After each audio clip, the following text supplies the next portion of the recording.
Well, Scott, welcome to the show. We're here with Scott Catron. That works. So, Scott, you have 30 years of investigating organized retail fraud with law enforcement.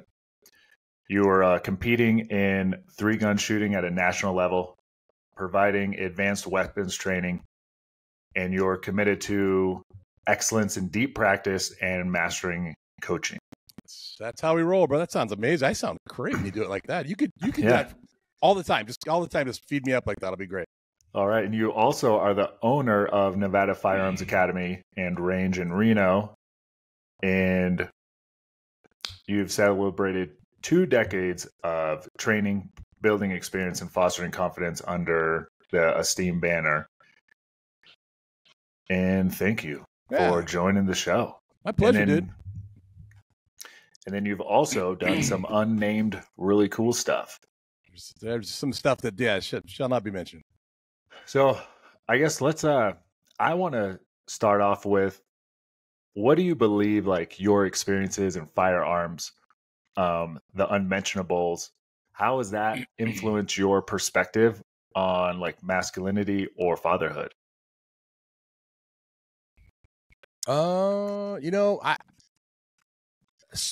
That's a tough one. I think you take a little bit from everywhere, right? I think I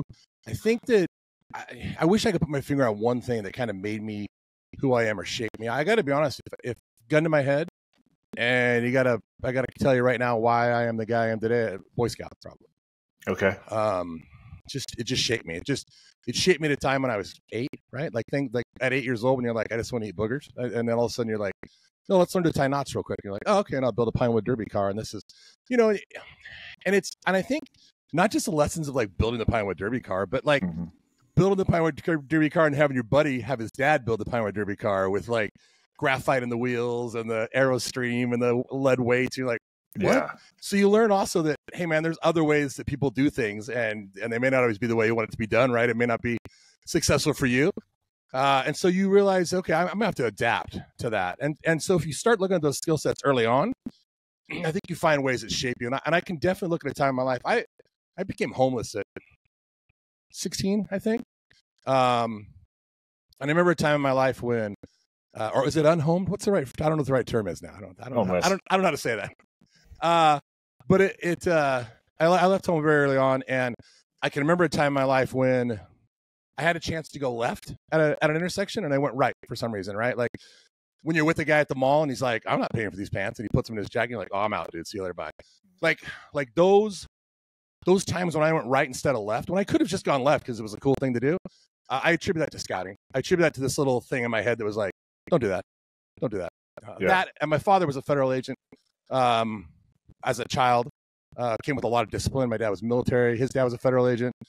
So there were a lot of very powerful things that were taught to me the hard way, oftentimes.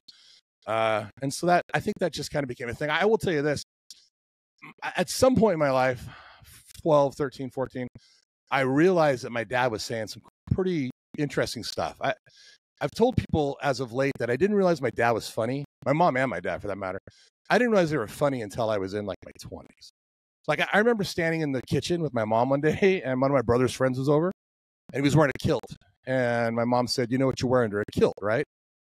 And he said, nothing. And she goes, no, lipstick if you're lucky. I was 8. Everyone in the room just lost it. I was like, what? That was the dumbest thing I ever heard in my life. And then later on you go, oh, she's funny. Okay, I remember now. She's funny. But at some point I started writing down things that my dad was saying. And I had a book. I think I probably had like 80 or 90 things that my dad would just say routinely. And they were dumb things. Some were like, there are many ways to enter the pool. The stairs is never one of them, right? The fastest car you'll ever drive will be somebody else's. And I started writing these down because he would say them so frequently, and I could see a light turn on. And I think for me too, the blessing was that my dad was my scoutmaster. So I got to watch my dad not just raise me and my brothers, but raise 50 other kids that he had no ties to whatsoever. Their success and their failure had no bearing on my dad whatsoever, right? But I watched him start to grow kids and develop them, and started documenting these notes and writing things down that my dad had said. And I left home. I left that book behind. My I spent probably, 20 years maybe away from home. My folks passed away. Went back home to clean up some stuff with one of my brothers and found the notebook. And in the notebook, I had written dumb shit my dad always says, because just it was. And he had crossed it out. Found my notebook, crossed it out, and changed it to important things your dad thinks you need to know. And my dad never knew if I found the book. He has no idea if I found the book. Yeah. But he added to it. And I'm pretty close to 300 things now that my dad left me with. And for me, that develops me every day. Every day I look at that notebook. Every day I touch it. I talk about it. I think about it to my phone. I share it on Snapchat. I'll just put out number 163, never have sex with someone that doesn't want it as much as you, right? Some of the things are great. Some of them are not so much, right? Don't overlook the yellow homes in Monopoly. I don't know what that means, but whatever. Yeah. But they start to shape. And after a while, you start to go, oh, that's what he meant. That's what he meant. I get it now. There were just things you heard, and you're like, I don't know what that means. And then one day it comes to you, and you go, shit. All right, my dad had a lot to do with even though I left home early. Yeah, there was still a lot of shaping.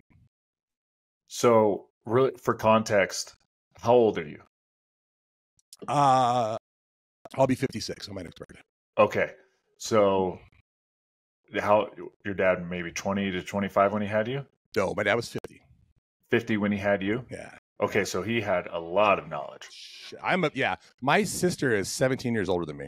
Okay, so what are some of those things that you feel that your dad instilled you, whether it be in the discipline, leadership, or some of those things that he was writing, the dumb stuff, quote unquote, that we're missing out on these younger generations teaching their kids?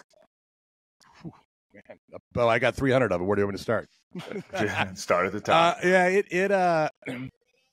I think that's it. I think fostering the youth, developing youth, and actually spending time with you. Like I watch what you say. I follow you, and I see some of the things you're saying. And dude, all you're doing is communicating.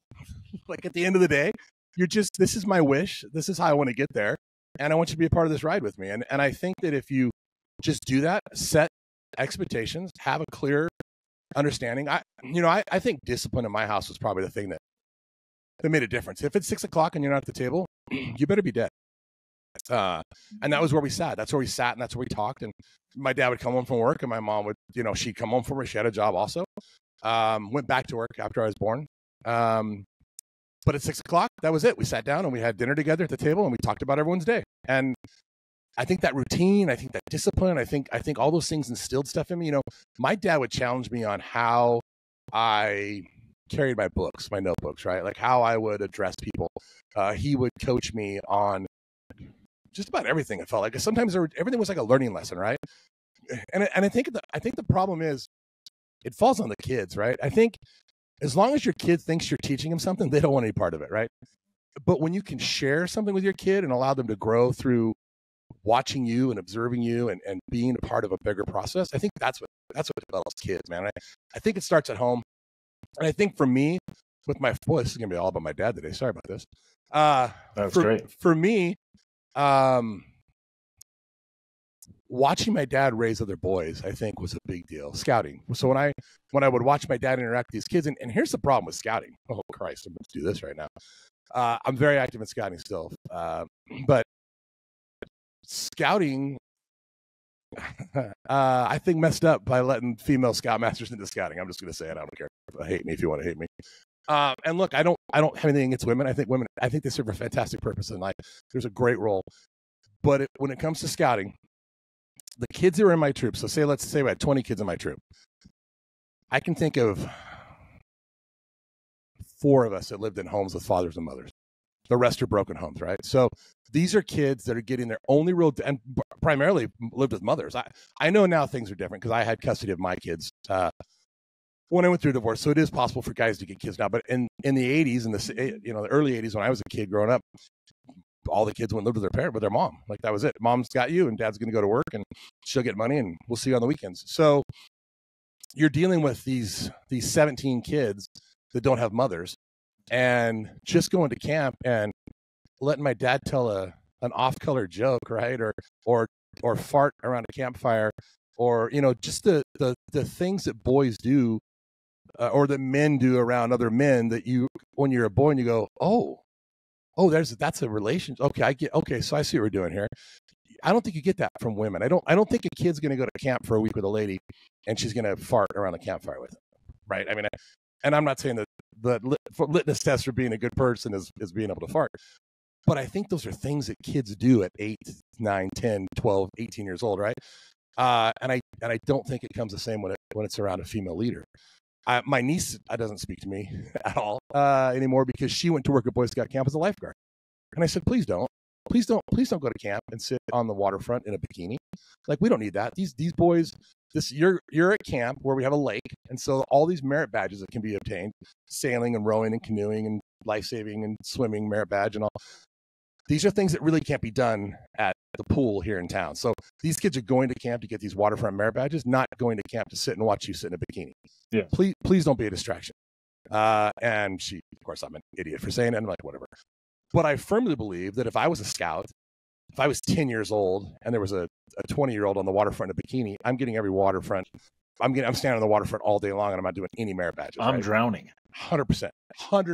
Yeah. Especially me at 10. I'm fucking playing dead. Amen, brother. Yeah. There ain't no buddy checks. Nobody's getting me out of the water.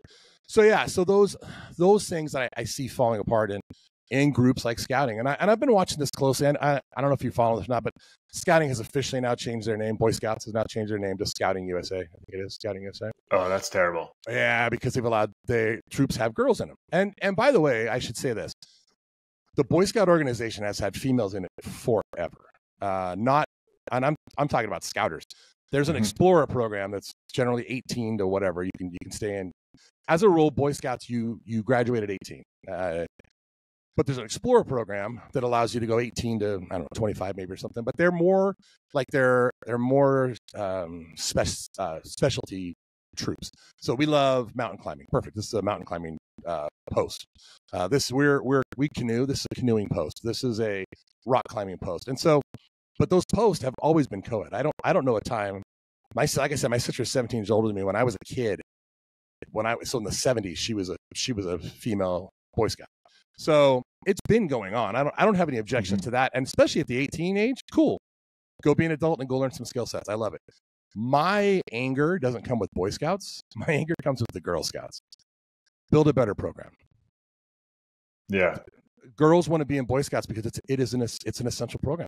Look, the Latter-day Saints adopted the Boy Scout program as sort of a youth guideline for their kids. Like, this is what we want this is a great program. We want our kids to be a part of this. Like, this is a great tool for our kids. And then the scouting did some stuff where they opened up to other groups and the LDS are like, bye, see you later. Yeah. And I get it. I respect that. So I'm going to even double down. Even in our school system, 90% of teachers are female. Mm-hmm. And if you have half of your students are male, those females aren't actually able to understand anything that these boys are going through. And they tend to lean to have empathy for their girls, their female students, versus the male students. And there's a reason why when you look at kids K through 12 or even K through 8th grade, why there is a giant discrepancy between males on ADHD medication and females. It's fucking huge.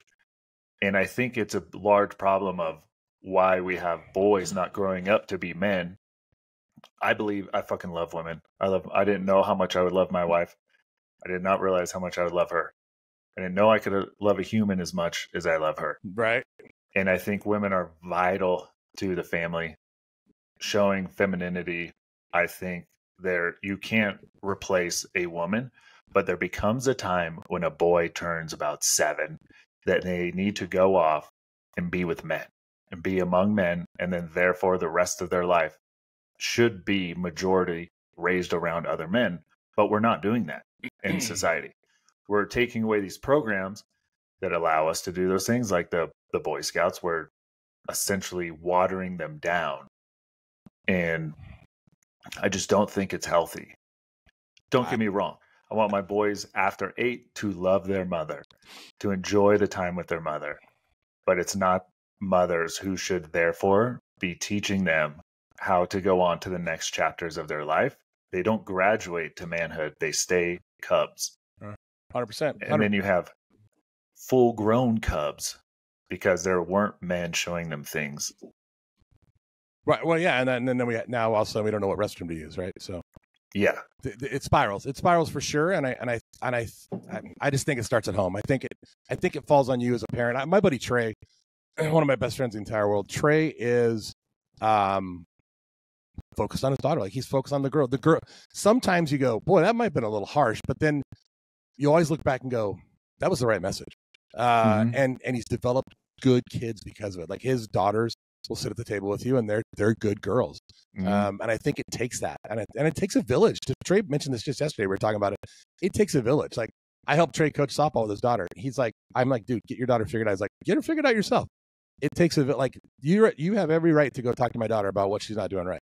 I don't expect you to not. So that helps too. I think when you have parents, because I think a lot of times you run into people that are like, that are doing things like, don't talk to my kid that way. You're not allowed to coach my right. And you're like, okay, listen. Let me tell you what happens when your kid goes into the world. I'll give you an example. I used to be involved with some bars here in town locally. And I have a bit of a mouth. I grew up, whatever. My life has been a little different. So, I don't tend to hold a lot of punches. I say things how I feel. My son, who is 32 years old, I think 31, he looks like he's about 31, 32. He, to this day, will not cuss in front of me. He knows the difference in when dad says something, and when he says something. Now, around his friends, does he have a terrible mouth? 100% sure. I'm 100% certain of it. I've actually one time heard a voicemail, and I'm like, you're a pig. But my son knew the difference in what I'm doing versus what he does, and that's through education, through coaching, and letting him know this is what I do because this is who I am, and I have a message I have to deliver, and if I have to drop an F-bomb to make sure you understand what I'm saying, that's what's going to happen today. And when you go out into the world tomorrow, don't be offended when some guy in the corner gives an F-bomb on you because that's how people talk. And I had a guy that I was involved in this bar with was like, don't curse in front of my daughter. Okay, good luck. When your daughter goes out in the real world and the first time her boss goes, why the fuck are you late? She's going to stand in a puddle of urine. Yeah. And that's on you, dude. Like, that's on you. At some point, you have to talk to your child how they're going to be talked to in the world. I couldn't agree more. I've had people even on social media, because I would have in my handle that I'm Christian, like, you shouldn't curse. You're a Christian. And it's like, you don't understand. I'm not cursing ever to put someone down. I'm not cursing in a derogatory way. I'm cursing to prove a point. I talk to my kids, and sometimes I curse, and I don't say sorry. I have a 7-year-old boy. I will be like, I will do it. I'll use an F-bomb to put emphasis on what it is that I'm talking about. And he knows it's not appropriate to say that word in front of his mother, in front of his grandmother. You don't use that language in front of women. You have respect for them. Now, I told him, if you get really excited during football practice or during a game and it's like emotional, you guys we won last minute and you want to say, fuck yes, we did it. Like, you can do it because we're in a boys setting, a team setting. All right, but it has to be in a positive use. You cannot use it in a like, fuck you, you're mean, Johnny. Yeah. It's like, bro, that's when you get punched in the face. Have respect. And you should. Yeah. And by the way, getting punched in the face isn't bad. I think everyone should get punched in the face. Dude, I'm telling you, man, I wanted to be a boxer growing up. I wanted to be a boxer until I fought a guy that wanted to be a boxer, and I was like, I'm out. I'm out, man. I am out. Yeah. But a good punch in the face occasionally gets you kind of lit up a little bit. You know, I understand that was a mistake. I didn't know it was a mistake. I think if we get punched in the face, even just metaphorically, a little bit more, I think it's better. I think it's good for us. So it builds character. Yeah. It allows us real world experience. Yeah, 100%. Because it's not all sunshine and rainbows. Wouldn't it be great if it was? In the world my parents told me it was going to be, and the world it really is, oh my gosh. See, and I think it's one of the old school mentalities that we've gotten away from is telling our kids that it's not easy. We want to protect our kids as parents, especially these days. I feel like peers, I feel like millennials who have children, they're trying to protect their kids way too fucking much. And they don't even realize it subconsciously, they don't realize what they're doing. Yeah, I agree.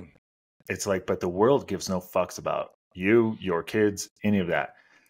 And I think we got to show them that the world will punch you in the mouth. It's cruel. Everybody you meet is going to disappoint you in some fashion or another. It's just a matter of when. Yeah. 100%. They're going to break your heart. You're not entitled to anything. And we have to prepare them for that by also demonstrating some of those things, but at the same time showing them like, this is where you are loved. You can always come back. We love you and support you, but you got to get back up. Yeah. You got to get back up and keep punching. 100%. I look back. Michaela and I were just talking about this the other day, my beautiful better half. We were just talking about this the other day that I left home. I didn't have to leave home. I left home. Just out of pure stubbornness. I didn't go back. I got this. I can do this. I left with a duffel bag with underwear and socks and my skis and boots, and went and worked ski patrol at one of the mountains here, and that's how I started my life. But I look at where the direction I was going. So my plan was to go to law school. That was the talk. My family's from Oklahoma. My intention was to go to Oklahoma City and get residency and go to OU, my mom's alma mater, and get my law degree. And then it didn't happen, obviously. And then I go, and there were many, many years where I was like, man, I lost everything. Like, this is it. This is bad. And then you realize when you're 55 years old and you look back and you go, I wouldn't change it. I wouldn't make a different turn anywhere.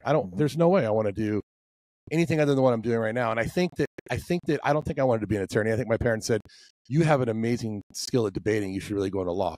Okay. Well, why don't I use my skill to debate and teach people a skill set, or use my debate ability to get in front of people and hold conversations with groups of 150 people, right? Or I understand where you're coming from, and let's not just go to this side of it, right? Let your kids make some decisions, because I realized, there were directions I wanted to send my kids, and I realized looking back at where I went and where my parents wanted to send me, I'm much happier with the route I took. And I think all I can do now is support my kids and be happy for the route they're taking and be supportive of that route. And if it doesn't work, let me help you get another route. But in the meantime, if you're happy in that route, I'm happy for you. So, yeah.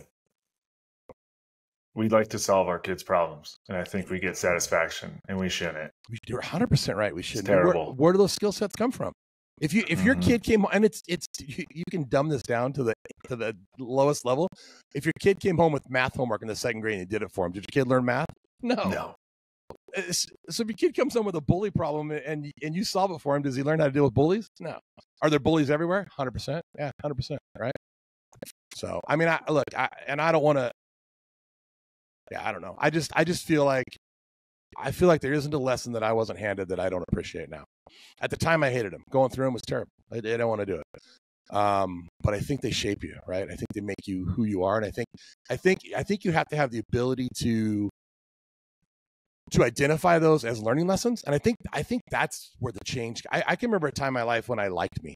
Like, just one day I woke up and I go, well, you're not as bad as I think everyone thought you were going to turn out to be. You're not in prison. You're not in prison. Like with the route there, he's definitely going to wind up in prison because he left home at 16 or whatever. Mm-hmm. And I think at some point you hear that enough where you're like, I'm going to be a piece of shit. Okay. And then you start to bet against them, right? And then you start to knuckle down and you understand, work ethic. And I work 7 days a week today. Michaela's like, we got to get you retired. I'm like, what am I going to do? Die? I have no desire to retire. I have shit to do for my community, for my children, for people around me. I don't have time. I don't have any desire. Thank you. Just going to get fatter and crawl in a hole and die somewhere. No, thank you. I continue to get up and go to the gym and push and be me and live my life and just try to do good. Just try to pass things forward, man. I'm a firm believer. I think it goes back to scouting, I guess. I carry a coin in my pocket, and that coin, when I do a good deed, I move that coin in my right pocket. If I don't come home with my coin in my right pocket, I'm stopping somewhere and opening a door for a lady. Yeah. It's important that you do something good for someone every day and pay it forward. And we speak positivity in my house. It's like we don't. There's no negative. We don't talk about negativity. We don't talk about hills and valleys. It's all about flat land, man. For us, it's like, how are we going to get from A to B? Let's do this. Okay. And we cook it as a team. My son, my oldest boy, just moved to Las Vegas from Texas. He's coming closer to home. I've almost got him back. But we're going down to Vegas to take him some stuff. Playing golf with some buddies down there for a few days. Got a class I want to go to. So we're partnering with my son. Like, hey, this is what's going to happen. You're doing this, and you're moving on this state, and you're on this state. We just take partners. You take a partner. You involve your kids and stuff. You don't tell them what you're going to be doing. You tell them how the plan's going to roll out, and give them some ability to have some input in it. And if they said something that wasn't going to work, explain to them why it's not going to work, and then let's just keep pushing, and let's all be on the same page, and let's all work towards a common goal. And look what happens, man. When your wife's on your team, and your partners, and your kids are on your team, and who's going to stop you? Yeah. That's not where the dissension doesn't happen in the home. Don't let that cancer get in there. That's your castle. Like, hold that precious. And what you say about moms and loving moms, and as macho as my dad was, and as tough as my dad was, and my dad was a pussy compared to his dad. He always spoke of women. Like, I remember my dad saying that if God made anything more beautiful than woman, he kept it for himself. Yeah. And I just think, well, how powerful is that? And, things like, he used to always tell me, call your mom on your birthday. It was a big day for her too. Yeah. And I'm like, oh shit. Okay. I didn't think about that. He told me too, you will always hold the door for women. Michaela has never touched it. We've been together for 5 years. She's never touched a doorknob, and she won't, not while I'm around. There are just things you do for people, because they are special and they're soft, but I have no qualms. Michaela carries a gun, and she will handle herself tomorrow if she has to. Her not opening doors doesn't make her soft or weak. It makes her respected in my life, and that's the important part to me. Fuck yes. I mean, we've lost that as culture. Like, 100%. I have to call my wife, like, Belle, come here, got to. And then it's just because she was happening to walk in front of me, and then I'm able to get the door. 100%. Yeah, it's taken Michaela about 5 years, and she now stops. It's like, she'll go to, if she's ahead of me coming out of a place like where we have to single file out because it's a crowded restaurant, or she'll get to the door and stop. She knows her role. And the other thing is, I don't want her going out first either, because I want to step outside and see what's out there. Because if it's a problem, I want to walk into it, not her. We go to hotels, we travel together. She waits in the hallway, and I go clear the room. I'm not putting her in a place where she gets herself in trouble. That's just my role. Yeah. No, and I think our role as men, we need to bring back some of those old-fashioned values tremendously. And I teach my kids those things. It's like, we homeschool them, but it's, how can I teach you to bring back some of those old values on how to treat women? And there was a pendulum for a while. Even my wife, she's 2 years younger than me. She was getting into this, like, women need to be independent. Women need to be always having their own money. Women need to, like, have their own career. Women, they don't need a man to pay for dinner, to open doors. They don't need that. She was getting a little stuck into that in her early 20s, but she's naturally on her own gone the other way of, like, no, there is so much more value in being a traditional wife. Like, teaching your sons how they should be treated, because we're going to treat them like how we saw fathers treat women. That's where we learn these things. 100%.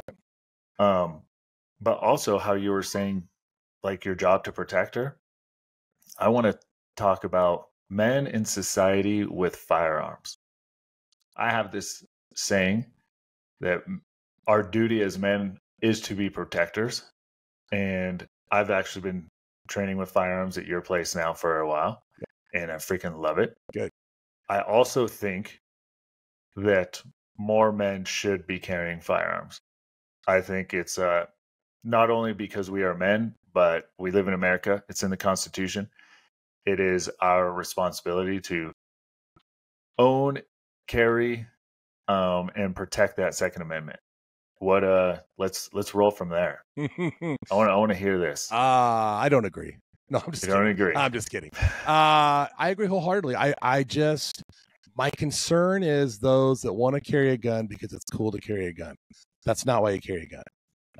And the other thing is, the guy that carries a gun, the guy that goes to my class because he wants to go out and be a junior constable and stop road rage situations, and no, that's not why you carry a gun. I tell people in my class, look, man, this is an insurance policy. Yeah. You probably have full coverage in your car. You don't drive down the highway bouncing off shit because you do. The expectation is you're not going to use this. This is a last resort, brother. Like, I lean, and I'm not your traditional firearms instructor. So what I'm telling you is the oddity, I would imagine. So I lean heavily on conflict avoidance. Yeah. I tell people in my class, I have saved my own life 3,675 times. I don't know if that's true or not, but if I'm walking down the street and someone's walking up the street that I don't want to deal with, I will cross the street. Look, it's not important to me to have to bow up on this guy. And now, listen, there was a time in my life when that was a thing for me, right? And you learn, you get tired of being punched in the mouth. We talked about that, yeah? Right. Now I'm okay with that. I'm going to cross the street. I'm going to cross the street, and I'm going to put Michaela behind me if we're on a street where I can't cross, and I got a guy coming up at me, because I want to be the point of contact if something happens. But for me, I would rather preach conflict avoidance than preach shooting people, because if you haven't shot somebody, folks, there's a lot of therapy involved in that process. As cool as you think it might be to get out there and get in a gunfight, I'm telling you right now, it's not. There's nothing cool about it. I spent a lot of time with Kyle Rittenhouse. He's a very dear friend of mine. I talked to him last night for a long time. I have seen the turmoil that this kid is going through. $65 million in civil litigation because the families have said that he conspired with the Kenosha Police Department to murder their children. Are you out of your mind? Wow. You out of your mind? And look, Kyle was trying to do the right thing. Kyle was in a community that he respected and he loved, and the problem is, but what people don't know is that there were hours of Kyle out there putting out fires and taking paint off of courthouse buildings and administering first aid, and that the shooting situation was just because some bully who was convicted felon, sexual molestation, whatever the hell he was, one of the three, wanted Kyle's gun more than Kyle. Then he thought Kyle wanted his gun and tried to take it from him. And then he got shot in the process. Three of them got shot. But 100% self-defense. The problem is, in today's society, people don't understand what self-defense looks like. And people give a lot of shit too, like, hey man, he made a bad decision. I wouldn't have been there. 100%. I wouldn't be there either. I'm not doing that either. At 17, I'd have been there twice. I'm just saying. Yeah. Those are things we don't learn, right? Mm-hmm. So when I was in high school and college, I loved getting in fights. I have never been in a fight intoxicated. Just wasn't my thing. People would ask, well, you got like insecurity issues? Why you got to get in fights? It's like, no, I have competition issues. I want to fucking compete against another man and see where I fucking stand. And it wasn't until I had kids that I was like, okay, this could end up as an act of treason. I could do something stupid. It gets me killed. And now my fucking kid has no father. Or listen, getting killed is the least of your worries. What about you accidentally killing someone? We have cops all the time that they get in a scuffle and fall and hit their head on a curb and die. What? Mm-hmm. Now I'm going to prison for murder? All I did was move that guy to my right to get past him. I was trying to flee. Now I'm looking at murder for the rest of my life, right? You could have killed somebody, and now you got to sit in prison and watch some other guy raise your kid, and that's got to be worse than dying.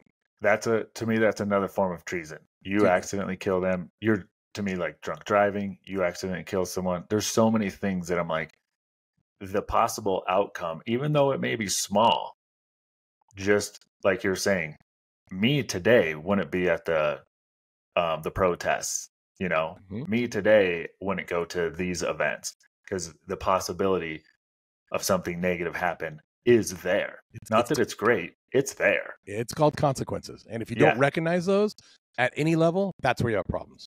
So I agree. As a husband and a father, I completely removed myself from any of those situations. When I used to be the douchebag who would go out with my now wife and be like, I hope someone tries to fuck with me or one of my friends. Again, never drunk, always sober. And it's like, then we can be like, let's go outside. Yeah. And it's just that for me, it was the competition. I boxed as a kid. I wrestled in college. I thought I was going to fight professionally in MMA, and I tore my labrum twice on my left side, and it just never worked out. I know how that can be. I've torn my labia a couple of times. That's tough. Wait, no, maybe that's all right. But my thing today, it's like, there's no way. You never know what happened. You could come across someone who has no value of life. Dude, that's what else is scary is when I was a kid, we go out the parking lot after school, we go to the bike rack and fight, right? Kids bring guns into school now, man. That stuff's not happening anymore. Now, I'll tell you something else that's weird. I grew up as well, like, in that world, and I fought for different reasons. I was an idiot, and I thought if I kicked your ass that I was better than you. I don't know why I thought that. I don't know. I think on some level I thought maybe if we got in a bar fight and I beat you, I was taking your girl home. Never happened, by the way. They always just nursed the guy to health, and then he got all sorts of favors. It's not like the movies. Oh Christ! There's no such thing as that. Yeah. So mine was a little different, and it wasn't until I learned to like myself that stopped. Really, really understanding that that I've got a direction and I got something I gotta look out for. And then Mm-hmm. you also have to realize too that life's not always about, walking through doors. Sometimes you got to knock. Yeah. Just how it plays out, man. You just got to knock sometimes. And I think it took me a long time to understand that, and it took me a lot of growth. And like I said, it took a lot of me learning to like myself. I spent a lot of time not liking myself. And I think that's, I don't know, man. I think it's healthy on some. I'm in a lot of therapy right now, but I think that's healthy on some level to be able to identify parts about you that you don't like and then work through those, right? Yeah. And I spent a lot of time paying back things that I did.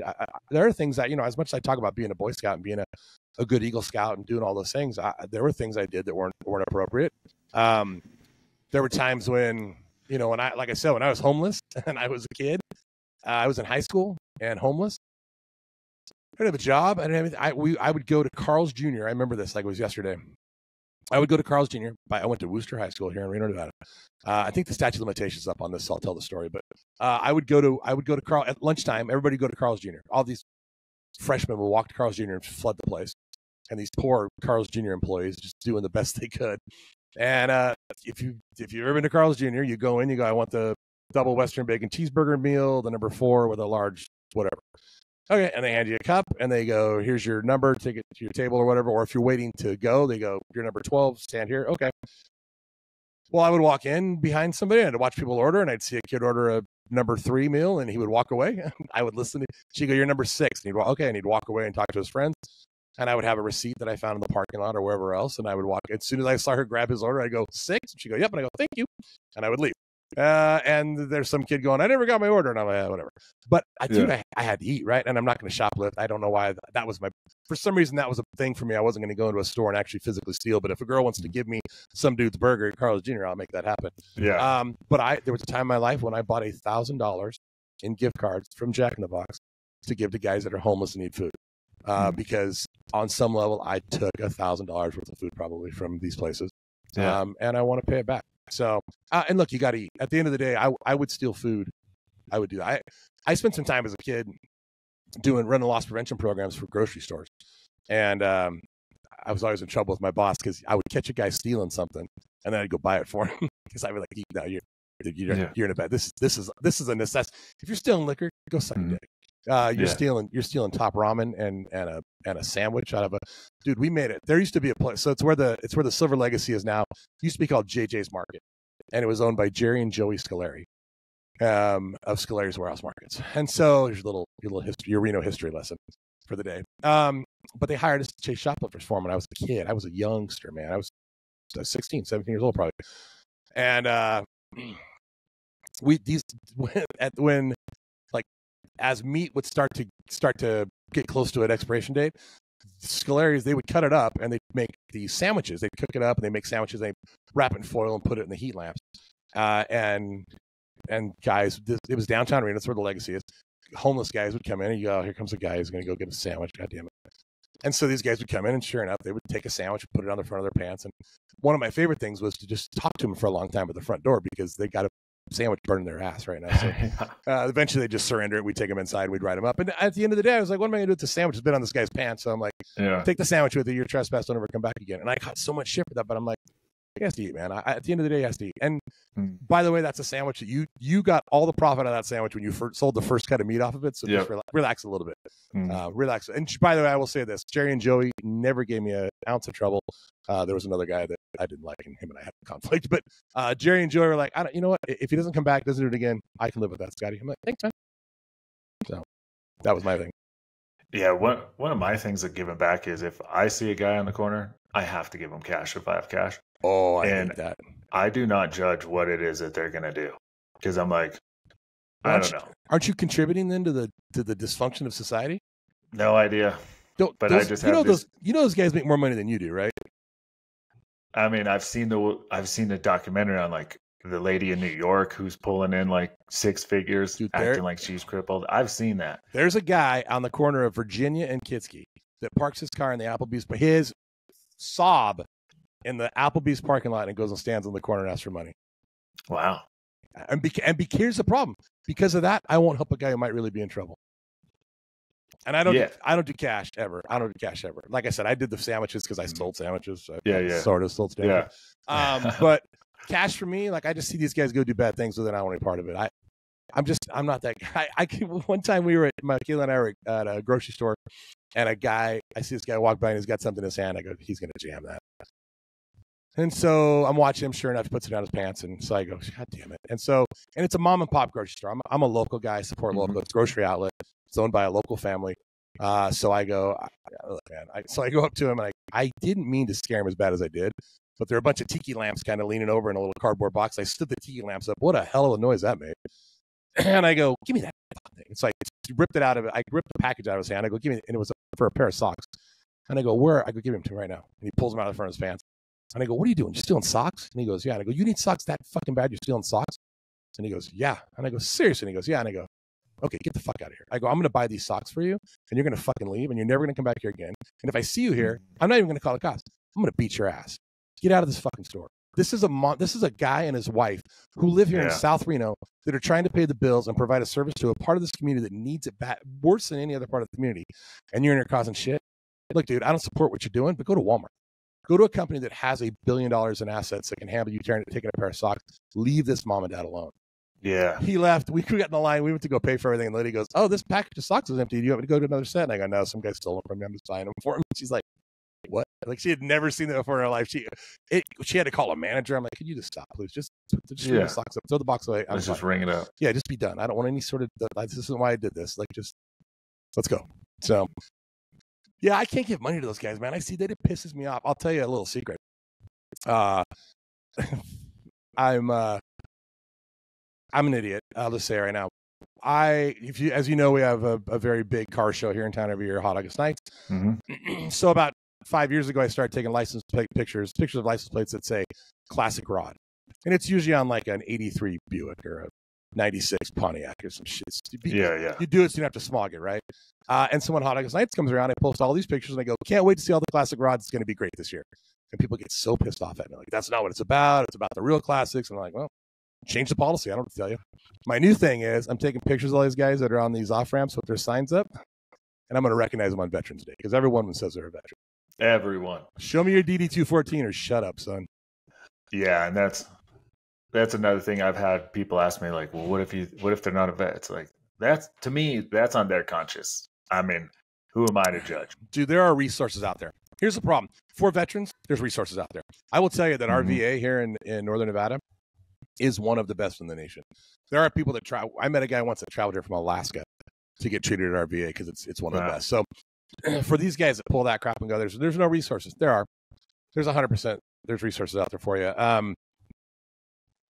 Yeah, I don't buy into that. I don't know. And the other thing is, years ago, we had a program here in town. There was a sergeant for Reno PD named Jeff Church. He's still around. He's not a cop anymore. If you're ever at a car show and you see a guy showing an old, like, 72 Plymouth Valiant police car, that's Jeff Church. That's an old Reno PD car. But he created a program when he was with the department. And the program was a resource where if you were homeless and you wanted to get help, they would take you to the Greyhound bus station and put you on a bus and get you to where your support system was. Like, don't stay here in Reno. The problem with Reno is people come here, gamble their ass off, and they can't get out of town, right? Yeah. I have arrested 1,000 people in this town that got here, became homeless, and started embezzling to get back to wherever they wanted to go or do whatever they want to do because they can't survive here. And look, I don't understand addiction. A blessing, I guess. I mean, an absolute blessing. I don't seem to have any of those conflicts. I will tell you this: when my dad passed, my brother found a Gamblers Anonymous notebook, and I'm like, holy shit! Maybe that's why I don't gamble. I don't know, but I've seen it. It's detrimental. And then when you get rid of those, and that program when Jeff had it going was a huge success. And they worked some deal with Greyhound where they were able to track what Greyhound had gifted them, and they're able to kick it back in like tax credits or something for Greyhound. But instead of treating the symptoms, we were working on a cure. And I think that we've lost touch with that. And I think too, I don't want to be the softer guy, right? The whole like return to a soft society. But look, our city council is soft. Our county commission is soft, and I don't think that's bad necessarily in many regards. Like I know they're working on a new homeless center and they're trying to do some stuff. But I think on some level we need to be a little more aggressive towards, like, we need to put ordinances out there to stop these guys that are doing these homeless encampments that are, get them to where they have a support system, get them to where they have the help they need. Look, if that guy legitimately has no one else in this world, then let's get him into a resource center and let's go help him. Like I feed homeless. Thursdays I go down and feed at the homeless center. I haven't done it in a little bit. I do it when I don't do it at the holidays because everybody wants to do it at the holidays. I do it in the summer when nobody else wants to do it, right? So, but I think it grounds me, right? But I was also homeless, so I think as a kid that lived on a water tower for a period of his life, and in someone's garage, and in a 1971 Datsun 510, I think that for me, it just kind of grounds me, right? I think especially now in my life, I think I can look back and go, "Yeah, I'm doing okay." I feel like I'm kind of on the upside of some things. But that keeps me grounded, right? That makes me understand that can go away as quickly as it came. Just so we're clear, right? You make one bad decision, and I'm terrified of, saying something wrong and ruining my career or destroying my family, or, because I'm vocal, right? I have concerns when I say things about, right, women in scouting. Like, is that gonna end my life? I don't know. I hope not. I hope that what I say, people understand that I don't mean women have no business in scouting. I just mean I don't want my son going to camp for a week with a lady who is going to make him eggs every morning. And you know what I mean? Like, my dad would be like, bullshit, heat up a rock in the fire and put an egg on that thing, see what happens. Like, that's not the stuff you get from people that aren't your father, right? And I think for me, being able to watch my dad raise other people, I think helped me want to be better and helped me want to raise people. And I'm all about it, man. If you need help, hit me up. I'll help you. I just feel like we don't have enough people helping people. There's not enough mentors and mentees, and there's not enough people asking for help and looking for direction. And I just feel like if I can do something for you and we can help make this little part of our world better. I sat on the city council neighborhood advisory board for 17 years, the longest sitting member of the city council advisory board, because I want to make a difference in my neighborhood, right? Like, I don't have any aspirations to be a president, but I'm worried about my neighborhood, right? So you got to get involved. This almost kind of brings it full circle of how we need to help one another. And then in the beginning of the podcast, we're talking about how there's a lack of community helping parent each other's kids in that community aspect. I definitely think we need more community in the United States culture to begin with. You find it in the Mormon community, and there's another reason why they have such high test scores with their children in schools, and in those same states, they have very low homelessness problems. There's a lot of things. They might have other issues that maybe some other states don't have, but as far as community goes, they got that thing down. I kind of, because we're both from the same state and city, kind of want to dabble more into that local politics, because I think we have a massive growing homeless population, but yet our city claims that there is no growth since our mayor has been in office for more than 2 terms.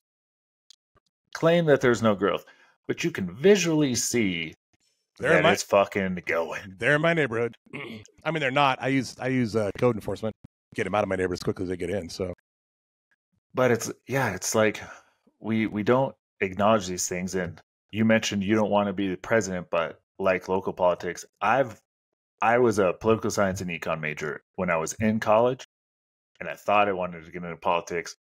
Totally left anything that had to do with politics. But as I'm getting older, and I still live in the same city I went to college in, it's like I want to get involved in local politics. Or I've had conversations with Joey Gilbert about, like, hey, are you going to run for something else? Why didn't you run for mayor? Because I think he would have won on a landslide if he would have ran for mayor versus trying to go for governor. And then go governor, right? And then go governor. Yeah. And it's like, things are always different in hindsight. But Joey, with respect to Joey, was like, if I was going to do something, it was like, go big or go home. How can I make the greatest impact? And I'm like, I get that. And by the way, our mayor is pretty vested. Like, she's got a pretty good following. She does. I mean, she's freaking smoked her last two elections. She won. I didn't even see a sign. I didn't even know she was running last time. I was like, she didn't have to. Hillary's on the ballot. Here's the thing. I don't know her personally. I wanted her fucking out though, and my only reason is because of the way she handled our city in COVID, and also stating that she wanted to close our city down longer than the Democratic governor who, when he opened the state, she stated she wanted to lock it down for our safety longer. We as free men should be able to have the fucking choice if we decide to go out of our homes or not. Yeah. And I was just blown away how a mayor, and maybe I'm just the odd guy who believes that we're supposed to be a country based on free men and be able to have a freedom of choice. But there was a part of me that's like, how is she going to win with the way she ran this city during COVID and the children, and all the effects that we realize have happened to children during COVID? I'm just like, dude. Yeah. Somebody run.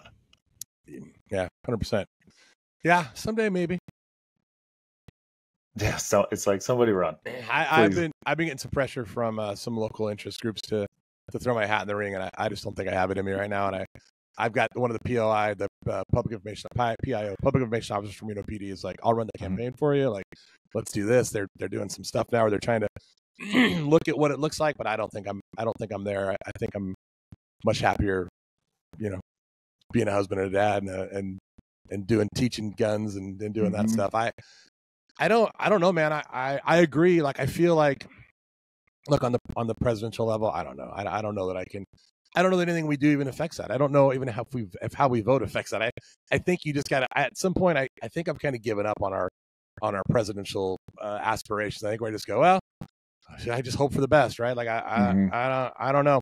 Especially after watching what happened last time, because I got to be honest with you, and I'm not a voter fraud conspiracy. Like, I don't know this. I don't know enough. No one's told me enough to be able to have a good.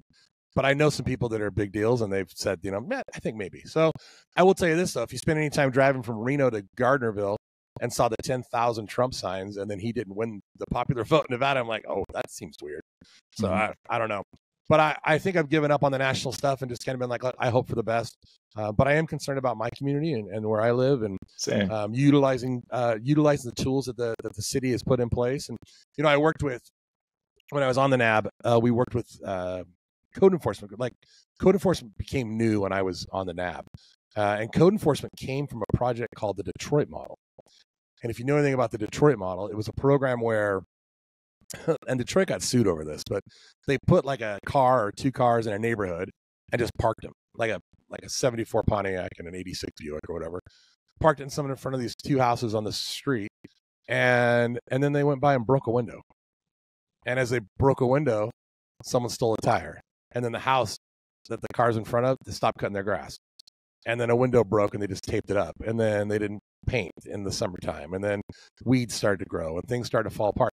And then they came in and towed those cars out after 9 months. And people started to cut their grass, fix their windows, and paint their house. And it became very clear that if we don't, as a society, as a community, as the city of Reno, if we're not protecting the neighborhoods by just getting out and being involved with helping the community, they're not going to help themselves. Yeah. And I think that's where we miss is we're not understanding that we have to go and help people, then they'll help themselves. I think we expect people to help themselves, and I think people find themselves in a place where they're like, I've helped myself to death. I got a great friend, Andy. We call him Speed Bump because he got ran over by a truck in a motorcycle accident. But this guy, this guy, that's fucking great. I love that. Yeah, this guy. I mean, he's been that guy, right? He's one of 20. I get this wrong all the time, but I think he's one of 23 kids. He's either 22 or he's 23. I don't remember. But mom had a ton of kids, and because of that, as you turned 7, okay, you're on your own. Like, learn to change your pants, learn to get your own breakfast. Mom's got 25 other kids, right? So,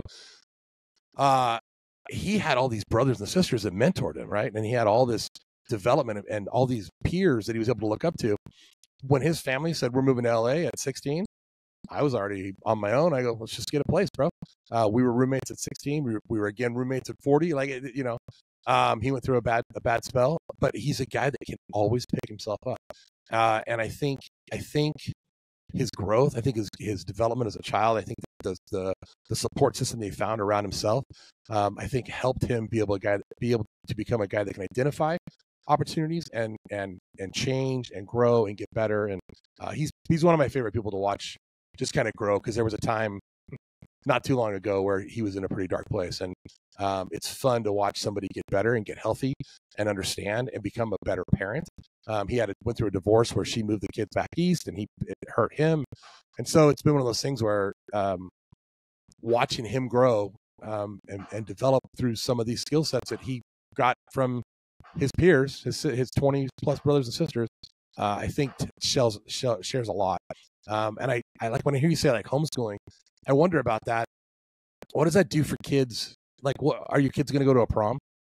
Like, are there certain things that, like, what are they missing stuff? Like, I don't know how that, like, I don't know, man. I think that there was so much stuff that I learned in school that wasn't education driven. You know what I mean? Like, not talking about math. I'm talking about like how to talk to a girl, right? How to pull a girl's hair to tell her you like her, whatever it is you do. You kick her because you think she's cute. Whatever you do as a kid, these skill sets that you develop. Do you feel like you're hurting your kids at all in any of that? All right, you asking me? Yeah. Do you think that's a problem on any level? Like what you're giving them, I get it. I understand that what you're giving them is tenfold what they're going to get in public school. But what do you think? Are there any damages? I don't know that there are damages. I guess we'll see. It's the gamble that we do, because to me, the positives maybe outweigh those, because like he meets with we do like these homeschool PE groups that's every Monday, Wednesday. So there's just a bunch of fucking kids who are homeschooled. Okay. All stay-at-home moms, their husbands are whatever. It's like a Facebook group or something you guys found each other on or something? It was like a friend of a friend knew somebody, and my wife's not even on Facebook, but she goes to these things, and it's in our neighborhood. Okay. Yeah, so just kids in our neighborhood. My kid goes to, he's in wrestling. I got the coach to do a homeschool wrestling, and I put that up on Facebook, and we had 6 kids sign up like right away, all boys. Okay. And it's at 10 o'clock versus having to go at 6 p.m. Right. Because I was like, man, all these fucking activities that are just so late for kids. And then he's on a flag football team.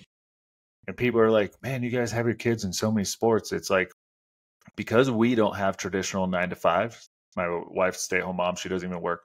I work from home. It doesn't feel like we're rushing home from work, rushing them to practice, and then dinner, and then going to bed and repeat. Right. Because we do stuff during the day. I have stuff planned with him during the day. We have that more social stuff. But I mean, he's 7. I remember chasing girls when I was 7 because it was first grade. And I even remember the girl's name who I liked to chase in first grade. You're not going to share that with me? Her first name was Carly. Okay. All right. Yeah, Carly. Was it Carly Simon? No, okay. Carly right, Simon. Never mind that. But I remember one time I caught her right before she got to the line where there was like no playing. When the bell rang, and I caught her dress and it freaking ripped. And my classroom was on the other side of the building, so I just walk on the other side, and like 10 minutes later, I'm getting called. Jesse, we need to talk to you. God damn. They're like, you ripped her dress, and it like ripped to where she had to like go home. Her mom had to come bring her new clothes. And it was totally on accident. I didn't realize in the moment that it ripped, but I fucking finally caught her because she was fast. Yeah, well, that happens. But anyways, so he's not playing tag, but I guess the benefits is my kid's not being told about LGBTQ stuff in elementary school, because we have a niece in 3rd grade was being told about that. When I was in 5th or 6th grade, I would tell kids, you're gay, dude. Yeah, but I didn't really know what it fucking meant. I just meant it was, you're not cool. I didn't know what it literally meant in 5th, 6th grade. It's like, if you were to really think about what your concept of calling a kid gay or saying that a kid was gay in 5th, 6th grade, it's like, did you truly know what that was? Or were you like, that? I know that shit ain't cool, and you're a little gay. Right. but they're teaching these things. And it's like, I don't need my kid to be taught any of those things. Yeah. I don't need my kid's biggest influence to be female teachers as a boy and him being stuck in a classroom. It's 16,000 hours that you get back just from elementary school, homeschooling. 16,000 hours that I'm able to program my son how I want him to be programmed versus the school system to program him. 16,000 hours just in elementary school is a lot of time. That is a ton of time. I have a buddy whose daughter, she's just brilliant. I don't know what grade she was in. I want to say maybe middle school, but she came home and said, Dad, I don't want to do this anymore. Might have been end of elementary school, but she on her own kept a log of the actual time she was learning, not the time where some kid in the back was distracted and the class had to stop and she had to go to coach or she had to do this. And she came home, I think she did it over a week. And I think over a week, she had like 6 hours of total learning time. And my buddy was like, what? He's fortunate. Him and his wife are both retired public servants. They pulled the kids out, homeschooled them. I don't think they did very long. I think they did for a couple of years, but they did some really cool stuff. Like they went to see Mount Rushmore. They went to the Smithsonian. They threw the kids in the truck and the trailer and headed across country for a month and a half and did like you want to read about the Liberty Bell? How about we go touch it? Like let's and I was like, okay, that's special. That's special. But then they put him back into traditional school, and I think one of the girls actually asked for it. I think she was like missing the camaraderie or whatever. But I was like, what a special treat that was for her a couple of years to go do that. Yeah, and so I had a guy on the podcast, however many episodes, who's been a high school teacher for 12 years. He was a former college athlete, played arena football, and then he's been teaching for 12 years.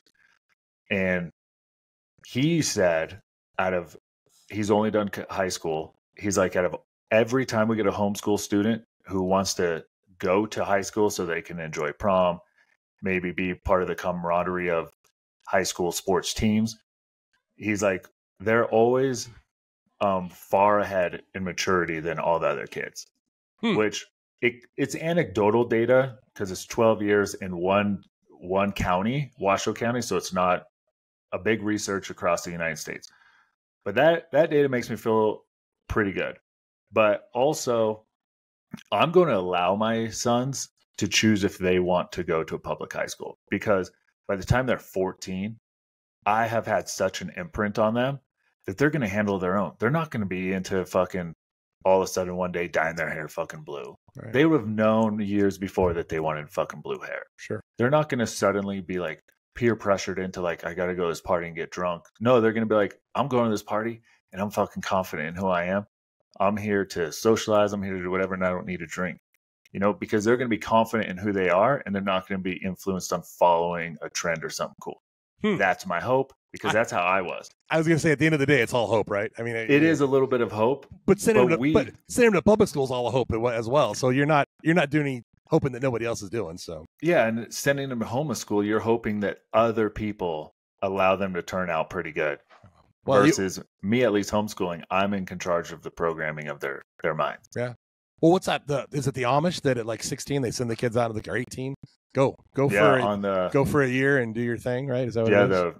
What is it called? The Rum starts with an R or something. But anyways, go free. Yeah. See what happens, right? See what fucking happens. Shit.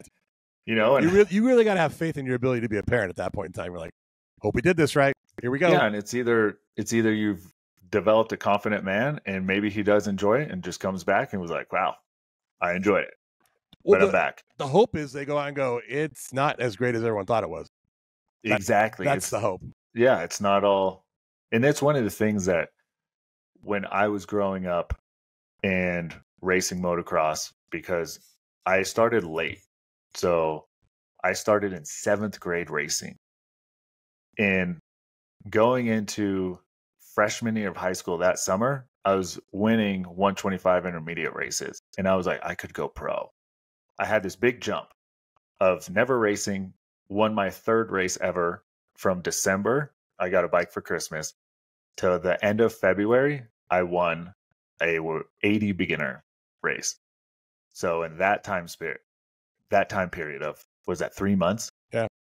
So if you like reach out to anybody, and I randomly saw a guy who grew up racing, his sons grew up racing in the Reno area, and he remembered me, which to me inflated my ego. Sure. I was like, that's so fucking cool. He's like, you kind of came out of nowhere, right?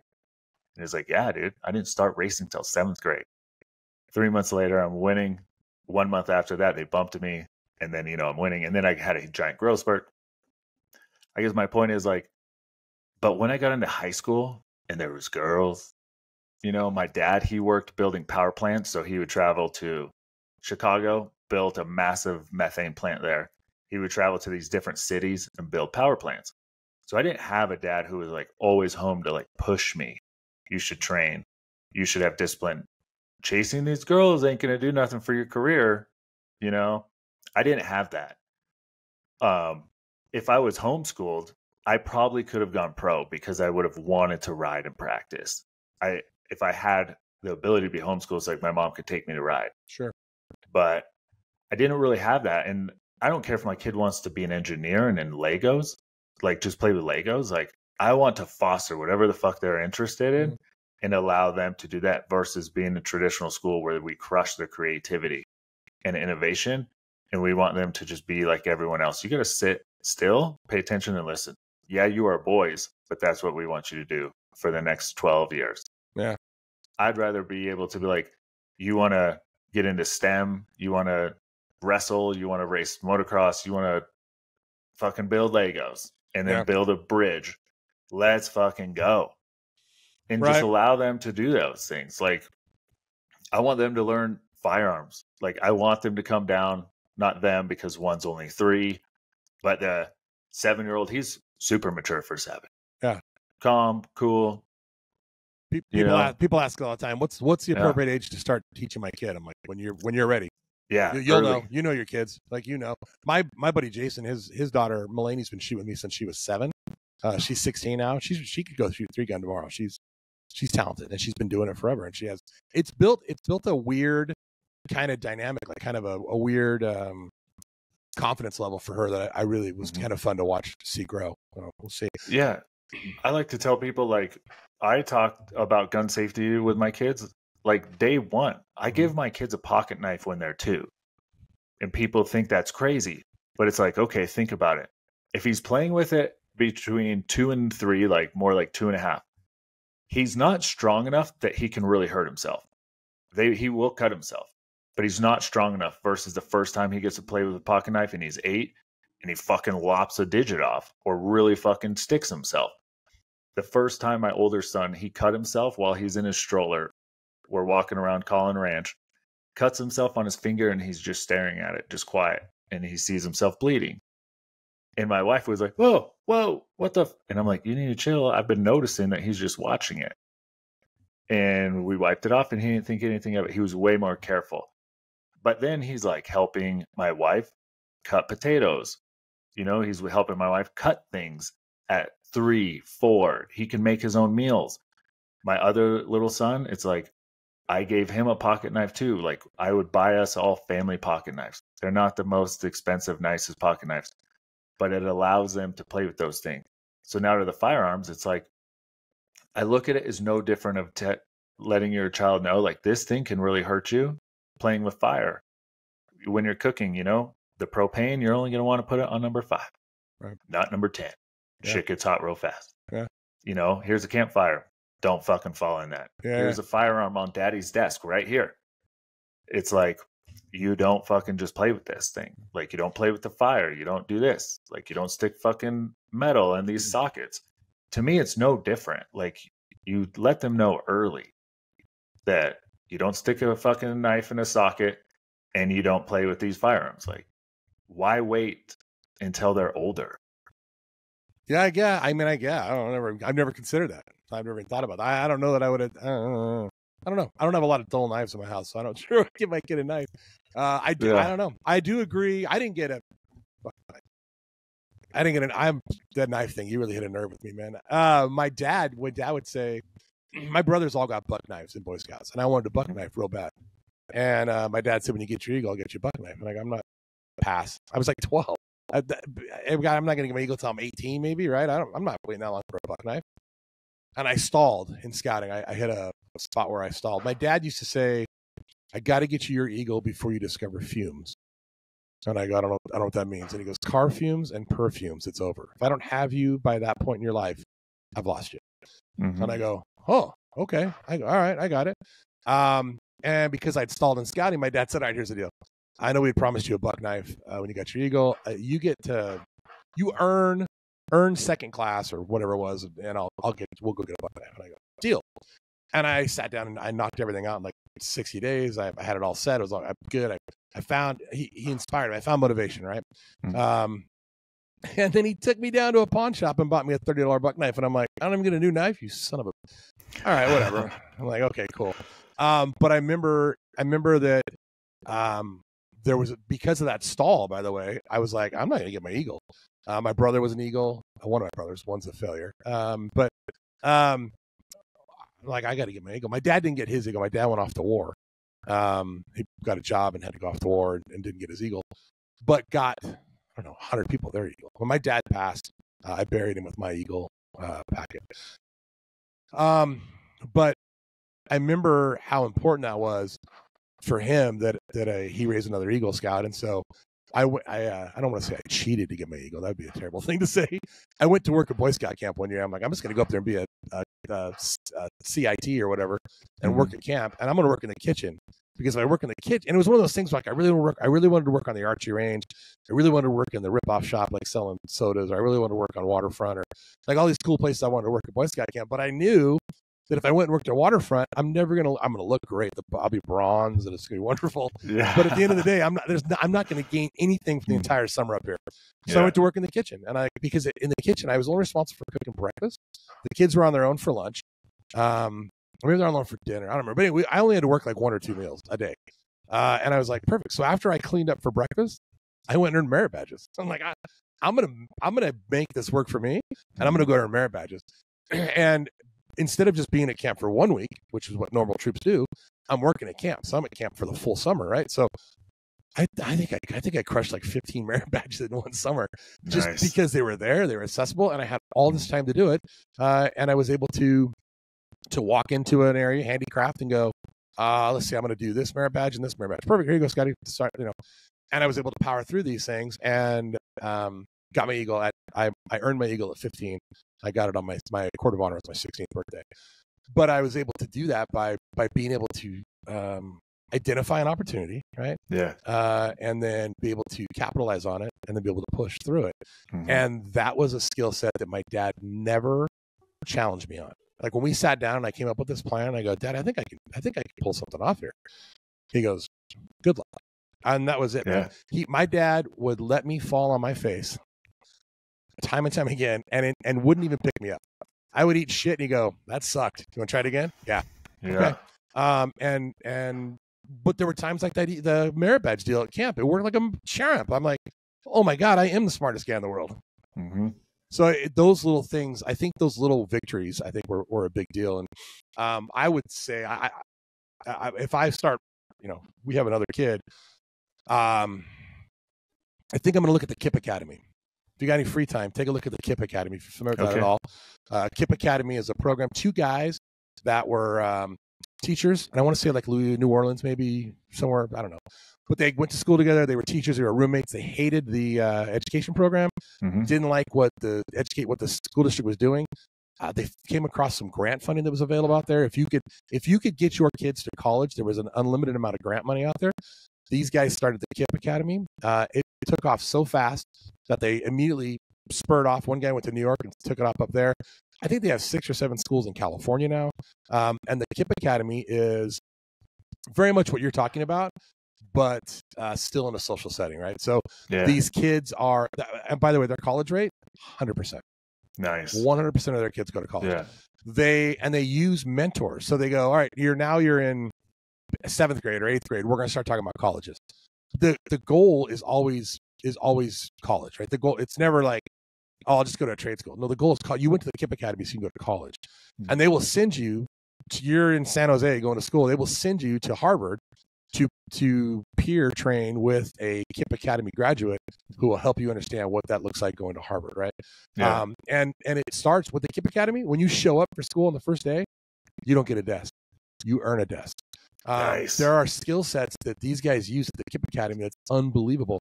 And it's this pocket of kids that are now Fortune 500 CEOs. They are now corporate leaders in big finance. They are military leaders. They are the who's who of who's, right? And it's because two guys said, we have to get focused on how we train and how we coach people and what we do with them. And there's some theories out there that it's 10,000 times or 10,000 hours, right? Or what is it, 10 years or 10,000 times to do something to become proficient at it, right? Yeah. And so the KIPP Academy starts with this, right? And they tell you how to walk and how to carry your books and how to handle yourself.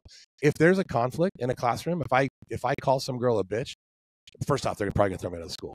But they will pause the entire school, bring everyone together, and they will resolve this as an issue as a group. And I'm like, unbelievable learning. But this is how our schools.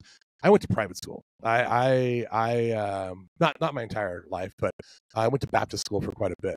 And just seeing the difference in how they handle people, I was begging to get back into public school and be a good kid. Because I don't want any of that. That discipline was too much for me. So I think it's fantastic, and it's something I'm watching very closely, and I'm using a lot of the KIPP. I'm stealing a lot of the stuff from the KIPP Academy. I tell people in like my class when we teach people, look, if you steal any of my evolutions today, know that you're stealing twice because I liked it somewhere and I made it my own, right? So I think if we don't see things we like and use them to better ourselves and our children, I think we're just in the same cycle. We're not getting better and we're not growing. And if we're not growing, we're dying. Yeah, I totally agree. Like, we have to be humble enough to not be so stuck on our own identity, but willing to adapt and change. 100%. Yeah, 100%. I agree. 100%. I think Scott, that's a freaking great spot to leave the podcast. Perfect, brother. I really appreciate you doing this. Thanks for having me. Freaking fun. Cool, man. Thanks for having me. Yeah, I'll see you down at the range here soon. Absolutely, man. Absolutely, my pleasure. I'd love to have you. I appreciate your training, man. I tell you, we talk about it all the time. I tell people all the time, look, you don't gotta train with me. Get trained. Less than 11% of the firearms owners in the nation today have sought formal training. Mm-hmm. And it's getting worse. With constitutional carry, it's getting worse. So we have people out there in society today carrying guns that don't know how to operate them. It's much like turning 16 and getting a driver's license. That's you can't just start driving, right? So I appreciate that and you and your training and talking about it and pushing it. And I'm not doing it so people come train with me. I don't care. I got a full schedule. I'm fine. But get trained, right? Fine. And we were just talking about this on Facebook the other day. Some girl posted a note about anybody recommend a trainer in town. And of course, I'm very flattered. Our name popped up quite a bit. I told Michaela, just tell that girl, it doesn't matter. Like, just go get trained. Like, don't. Yeah. Look, there are better trainers. There are some that are better than others. But if you're standing in front of somebody who wants to show you discipline with a weapon, you're in a good place. So. And how many trainers do you guys have? 9. 9.